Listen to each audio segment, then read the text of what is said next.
Hi, my name is Sidney Bingman, and this is my story. So my freshman year of college, I started partying a lot, and I ended up meeting this one guy at a party. We were kind of on and off for about 2 months after that of talking and not talking, and I have had a couple friends then tell me that he really wasn't a good guy and I really shouldn't go for him. And so basically, me being me, I went and did the opposite of that and started talking to this guy.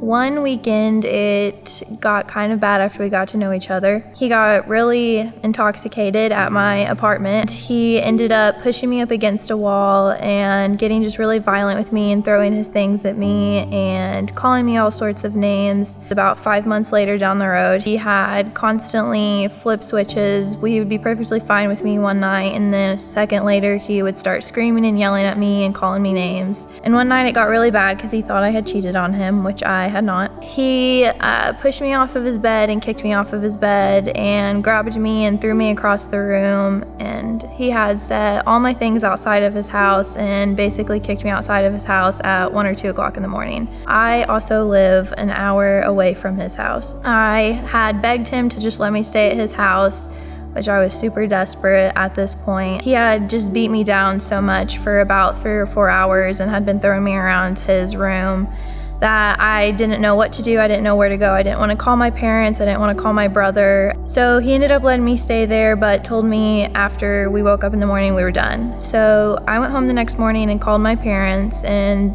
I called my dad and told him that we had broken up, and I ended up having a bruise around my arm from where he had thrown me so hard, and my stomach had hurt because he had kicked me off of the bed. Through this whole period of us dating before us breaking up, I lost my walk with God. I did not go to church. I was drinking way too much. I was not doing things that I should be doing at all. He kept trying to contact me, and I contacted him, and I ended up getting in a screaming fight with my parents. When we were dating, I never really talked to my parents anymore, and I'm a family person, so I stopped talking to my parents. I stopped talking to my brother. I pushed away all my friends because they had told me to leave him alone. My parents weren't really that big of a fan of him, and so I basically just leaned on my ex-boyfriend. I got in that screaming match with my family, and they took my phone away, so I wouldn't contact him. I had got my phone back a few weeks later, and he had messaged me, and he said he was coming to my house that night.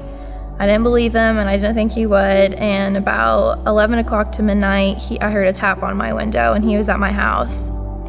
And so I didn't let him in my house that night, but we did talk, and I ended up agreeing to get back with him. So everything was all fine and dandy through a couple weeks, and I had got my phone back. I had started getting privileges of going back and doing stuff on my own in Evansville. And then I would sneak him in every so often in my house. And when I would go to Evansville, I would sneak into his house. It did not get better after a couple weeks. He went right back to what he was doing with me, calling me all sorts of names, flipping the switch on me, always comparing me to his ex-girlfriend. And this is the time when I really started pushing everybody away. I just completely shut everybody out, worse than I had before, and it just got 100 times worse. And one night I had went to a party, and I went to my grandma's after, and I let him in my grandma's house, and I told him I didn't want to do a certain thing, and he ended up forcing me to have sex with him. A couple days after that, we went and filed rape charges against him, and then I tried killing myself a couple days after that with some pills. I was laying in my apartment, and I had the pills in my hand ready, and I had called one of my friends on the phone and told her that I was about to do it and that I loved her. I ended up not doing it, obviously, but that was really difficult for me, knowing that I was going through something so hard that was pushing me to want to kill myself. And my parents they thought that they were doing the right thing. They had told me that they were going to cut me off. They were taking my car and my phone, and I would have to pay for everything because I was not following the rules. That wasn't the good thing, because I ended up turning towards him, and he told me he would pay for everything, and he told me that my parents didn't love me, and that's why they were cutting me off, and he was the only person who could love me. So even after that one incident that night, I went back to him, and it just kept getting worse. I stopped eating. I developed my eating disorder again, which I had in 4th grade. Well, after the eating disorder started getting really bad, I decided that I needed to start getting help. So I told my parents on my own that I wanted to start seeing a therapist. Through all of my therapy, I was still seeing him. I ended up dropping out my sophomore year in my first semester. I moved back home because I was sneaking him into my apartment in Evansville, and I had lived with a friend, and she did not want me to put her in danger. Once I had moved home, it was really difficult for me to kind of adjust to my parents, so then I started sneaking him in again. The point that kind of started making me realize was my eating disorder, and then how violent he was getting with me, and how I really didn't want to be stuck in this forever, because I had heard some other stories.